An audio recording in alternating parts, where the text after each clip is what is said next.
Manager દ્વારા વડોદરા સ્ટેશનની લેવાઈ મુલાકાત। ડિવિઝનલ રેલવે મેનેજર દ્વારા વડોદરા સ્ટેશનની લેવાઈ મુલાકાત। તહેવારોના ઘસારા વચ્ચે યાત્રીઓનું વ્યવસ્થાનું કરાયું નિરીક્ષણ। પશ્ચિમ રેલવેના વડોદરા મંડળના ડિવિઝનલ રેલવે મેનેજર રાજુ ભડકે આજે વડોદરા રેલવે સ્ટેશનનું સઘન નિરીક્ષણ કર્યું હતું। તહેવારોની મોસમમાં યાત્રીઓની ભારે અવરજવરને ધ્યાનમાં રાખી તેમણે સ્ટેશન પર યાત્રીઓ માટે કરવામાં આવેલી તમામ વ્યવસ્થાઓની સમીક્ષા કરી હતી। આ નિરીક્ષણ દરમિયાન મંડળના વરિષ્ઠ રેલવે અધિકારીઓ પણ તેમની સાથે હાજર રહ્યા હતા। ડીઆરએમએ યાત્રીઓના સુચારુ સંચાલન અને સગવડતા સુનિશ્ચિત કરવા માટે સ્ટેશન પરની વિવિધ સુવિધાઓ તેમજ પ્રતીક્ષા ખંડનું ઝીણવટપૂર્વક નિરીક્ષણ કર્યું હતું।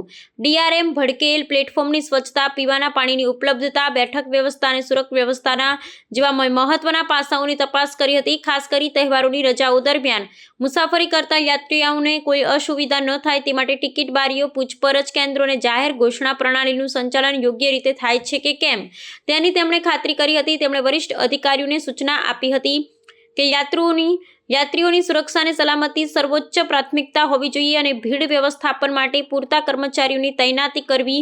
આ નિરીક્ષણનો હેતુ તહેવારોના આ સમયગાળામાં યાત્રીઓની વધતી સંખ્યાને ધ્યાનમાં રાખી સ્ટેશન પરની કામગીરીને વધુ કાર્યક્ષમ બનાવવાનો હતો। ડીઆરએમએ ભારપૂર્વક જણાવ્યું હતું કે રેલવે તંત્ર યાત્રીઓની સગવડતા માટે પ્રતિબદ્ધ છે અને કોઈપણ પ્રકારની ખામી કે ક્ષતિ તાત્કાલિક દૂર કરવામાં આવશે। વરિષ્ઠ રેલવે અધિકારીઓની હાજરી સૂચવે છે કે રેલવે મંડળ યાત્રીઓ માટે સુખદ અને સુરક્ષિત મુસાફરીનો અનુભવ પ્રદાન કરવા માટે સંયુક્ત પ્રયાસો કરી રહ્યું છે।